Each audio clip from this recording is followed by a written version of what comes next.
اگر آپ ہمارے چینل پر نیو ہیں تو آپ سے گزارش ہے کہ آپ ہمارے چینل کو سبسکرائب کریں تاکہ آنے والی ویڈیو آپ تک بآسانی پہنچ سکے۔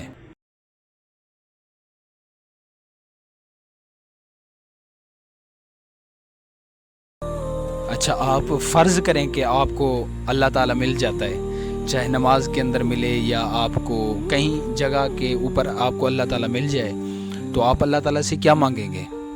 کیا مانگیں گے؟ بنگلہ مانگیں گے، گاڑی مانگیں گے، یہی چیزیں ہم مانگیں گے کیونکہ ہم لالچی ہیں نا، ہم یہی چیزیں مانگیں گے۔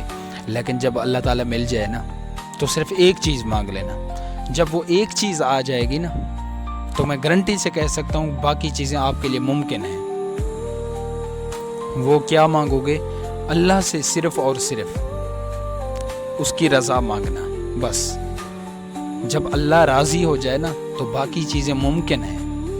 جب اللہ تعالیٰ ملے تو کیا بولنا؟ یا اللہ صرف اور صرف تیری رضا چاہیے، بس۔ نہ بنگلہ چاہیے، نہ گاڑی چاہیے، نہ پیسہ چاہیے۔ یہ دنیا والعصر، زمانے کی قسم، ان الانسان لفی خسر، بے شک مسلمان گھاٹے میں ہے، یہ اللہ تعالیٰ قرآن کے اندر فرما رہا ہے۔ اچھا، آپ کو پتہ ہے کہ اللہ تعالیٰ کہاں موجود ہے؟ اللہ تعالیٰ تو ہر جگہ پر موجود ہے، لیکن ایک اس کی مین جگہ ہے جہاں وہ زیادہ موجود ہے۔ کہاں ہے؟ ہم یہی کہتے ہیں کہ 7 آسمان اوپر اللہ موجود ہے، اور ہم سب مانتے ہیں کہ اللہ 7 آسمان کے اوپر موجود ہے، لیکن کہاں پر؟ پہلے آسمان کے اوپر بھی فرشتے بستے ہیں، دوسرے آسمان کے اوپر بھی فرشتے بستے ہیں، 7 آسمان کے اوپر فرشتے بستے ہیں۔ 7 آسمان جیسے ختم ہوتے ہیں تو واسع کرسی السماوات والارض، اس کی کرسی ہے، اس کی کرسی ہے 7 آسمان کے اوپر۔ اس کے لامحدود سفر کے بعد پھر اللہ تعالیٰ اپنے شان کے مطابق وہاں پر موجود ہیں۔ ہاں، ہم یہ نہیں کہہ سکتے کہ اللہ تعالیٰ 7 آسمان کے اوپر موجود ہے، لیکن اللہ تعالیٰ وہاں موجود ہے جہاں وہ اپنی شان کے مطابق لائق ہے۔ میرے اللہ اپنی شان کے مطابق جہاں بھی لائق ہے۔ ویسے تو اللہ ہر جگہ پر موجود ہے، اللہ ہر اس جگہ کے اوپر موجود ہے جہاں انسان بستا ہے، اور انسان کا جو دل ہے نا، یہ اللہ کا گھر ہے۔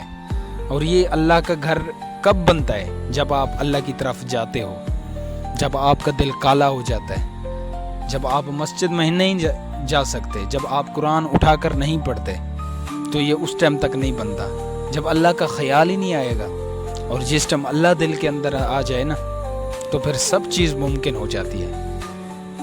آپ صبح دکان پہ بھی جائیں نا، وہاں پر بھی آپ کو صبح صبح ڈیک چلتے ہوئے نظر آئیں گے، میوزک لگتے ہوئے نظر آئیں گے، لیکن افسوس کی بات یہ ہے کہ صبح 5 بجے کوئی نماز کے لیے نہیں اٹھ سکتا۔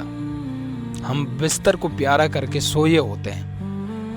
آج ہم مسلمانوں کا یہ حال ہے، حقیقت بتا رہا ہوں۔ اگر کوئی گورا آ کے یہاں اگر مسلمان بھی ہوئے نا تو سب سے پہلے تو وہ اس چیز کو کنفیوز کرے گا کہ میں کس فرقے کے اندر جاؤں۔ تو کوئی آج کے زمانے کے اندر کتنے فرقے بن چکے ہیں، کوئی شیعہ ہے، کوئی دیوبندی ہے، کوئی بریلوی ہے، کوئی وہابی ہے، اتنا فرقے ہم لوگوں نے بنا چکے ہیں۔ اور جو باہر والا اگر کلمہ پڑھ بھی لیتا ہے، مسلمان ہو جاتا ہے، تو سب سے پہلے تو پھر اس کو یہ فیصلہ کرنا پڑے گا کہ میں کیا بنوں۔ دیوبندی کہتا ہے میں سچا ہوں، بریلوی کہتا ہے میں سچا ہوں، شیعہ کہتا ہے میں سچا ہوں، وہابی کہتا ہے میں سچا ہوں۔ تو اللہ کا دین پھر کون پھیلائے گا؟ ہم انسانوں نے جتنا دین کو نقصان پہنچایا نا، جتنا ہم دین کی بے حرمتی ہم مسلمانوں نے کی نا، شاید کسی نے کی ہو۔ جو نہیں مانتے وہ تو مانتے ہی نہیں ہیں، وہ ان چیزوں کو مانتے ہی نہیں ہیں، وہ ان چیزوں کا کوئی ذکر فکر نہیں کرتے، لیکن ہم ان چیزوں کو مانتے ہیں۔ اور ماننے کے باوجود جتنا ہم مسلمانوں نے اسلام کو خطرہ اور اسلام کے ساتھ جو ہم نے زیادتی کی ہے نا مسلمانوں نے، وہ اور کسی نے نہیں کی۔ حقیقت بات ہے۔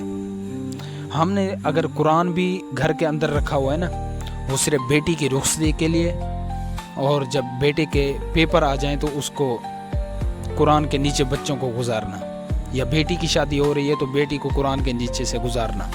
اللہ تعالیٰ نے کہ اس لیے ہمارے پاس کتاب بھیجی ہے کہ تم اس کتاب کے نیچے اپنے بچوں کو بس گزارو، پڑھنے کا فکر کسی کو بھی نہیں ہے۔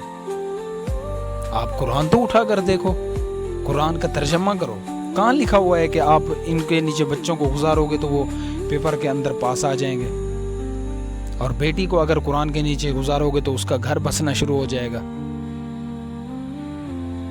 تو ان سب چیزوں کا جو سوال ہے وہ یہ ہے کہ ہم مسلمانوں نے اللہ کے دین کے ساتھ، رسول اللہ کے دین کے ساتھ، اللہ کے فرمان کے ساتھ جتنا ہم نے بے حرمتی کی ہے نا، شاید کسی نے نہ کی ہو۔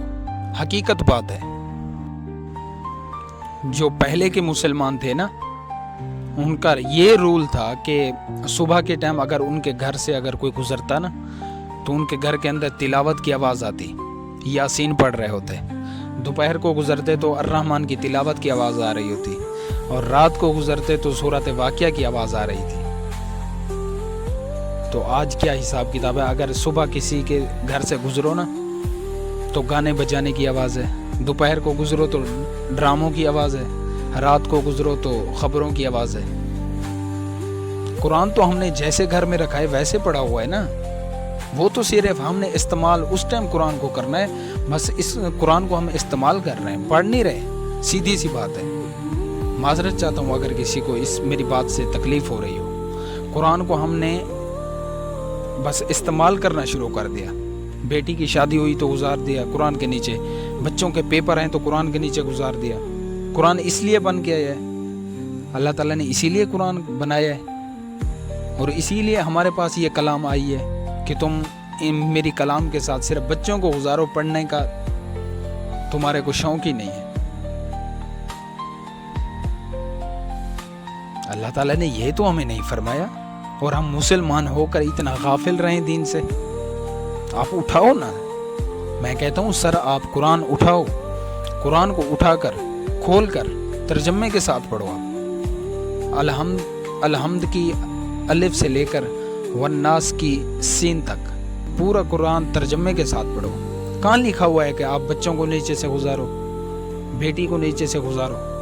بیٹی کی شادی بھی ہو جاتی ہے تو اس کو ساتھ قرآن دے دیتے ہیں، قرآن دے دیتے ہیں۔ جس کی شادی ہوتی ہے نا وہ اپنی بیٹی کو قرآن دے دیتے ہیں، لیکن وہ بیٹی بھی جا کے رکھ دیتی ہے۔